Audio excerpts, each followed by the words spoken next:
In January 2025, a reactor in China held stable plasma for 1,066 seconds. Sounds abstract? It is not. It means humanity just simulated for the first time in history the conditions a fusion reactor needs to run continuously, not just flicker for a fraction of a second and shut off. It is called EAST. People call it the artificial sun.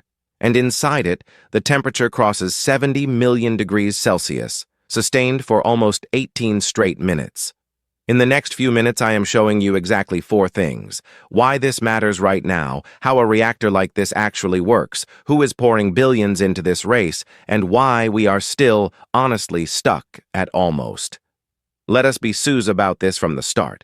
Fusion has sounded like science fiction for decades, basically a running joke in the energy industry. But there is a very concrete reason 2026 is different from, say, 2016. AI data centers consumed 104 gigawatts of electricity in 2025. In 2026, that number jumped to 132 gigawatts, a 27% increase in a single year. By 2030, the official projection is 290 gigawatts, almost triple in just 5 years, purely to feed AI models that keep getting bigger. AI-optimized servers alone consumed 95 terawatt-hours in 2025. This year, that jumped to 175, an 84% increase in a single year.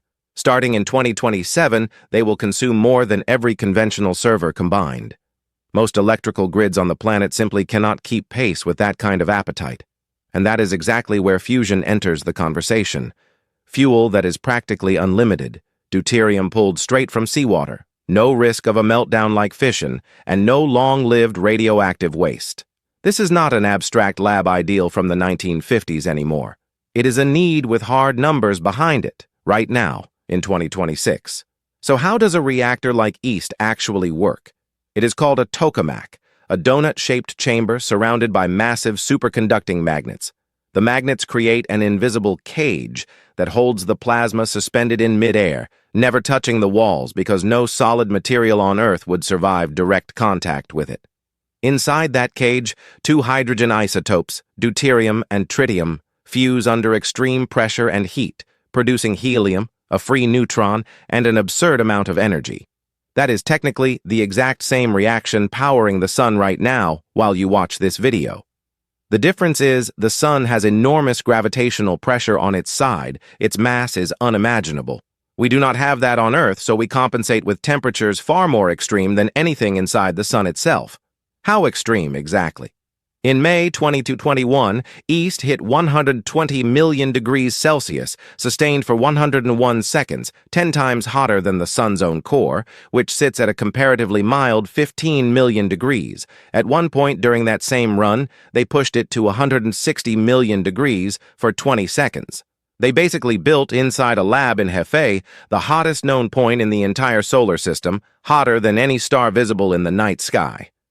No cap. Okay, so who is actually pouring real money and time into this race? Basically 3 camps: China with a massive state program, a giant international coalition, and a fresh wave of private startups. Let us start with China.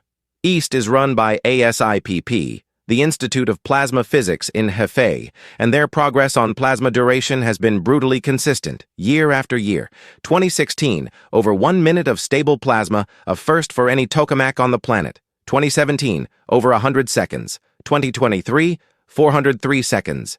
January 2025, 1,066 seconds, the current world record.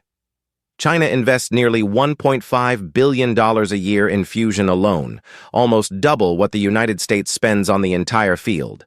Last year, they officially launched China Fusion Energy Co., with 15 billion yuan in registered capital. Their next big step is CFETR, a reactor designed to deliver 100 to 200 megawatts of net power by the 2040s. ASIP's director, Song Yuntao, put it plainly in an official statement right after the 2025 record. Here is the funny part. China did not stay alone on the podium for long. In February 2025, just 3 weeks later, France's West reactor pushed all the way to 1,137 seconds. China held the record for exactly 23 days. Kind of sus how fast that flipped. Then there is ITER, 35 countries in one single project, a massive reactor in southern France meant to be the final proof that fusion works at real, large scale, not just in small experiments.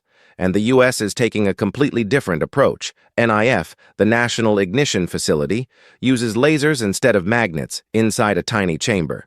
On December 5, 2022, they made history. 2.05 megajoules of laser energy produced 3.15 megajoules of fusion energy, the first ignition in human history. 8 months later, in July 2023, they improved that result to 3.88 megajoules, using the exact same laser energy input. Meanwhile, the private sector has genuinely exploded. In 2021, there were 23 fusion companies worldwide. This year, there are 56. Cumulative private investment has crossed $14.24 billion since 2021, and $4.48 billion of that came in the past year alone, a 69% jump from the year before. That is a seven-fold increase in just 5 years. Bet most people have never even heard that number.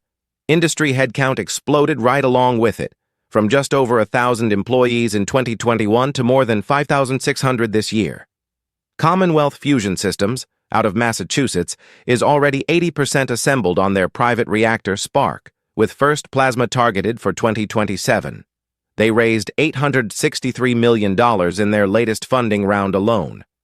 Helion Energy raised $465 million. Proxima Fusion, $518 million.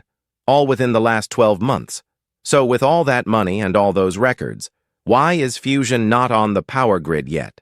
The first problem, and the most underrated by the public, tritium. It is a radioactive isotope that barely exists in nature. It loses half its mass in just 12 years. A deuterium-tritium reactor has to grow its own tritium supply through a lithium blanket that captures the neutrons the reaction itself produces. The problem?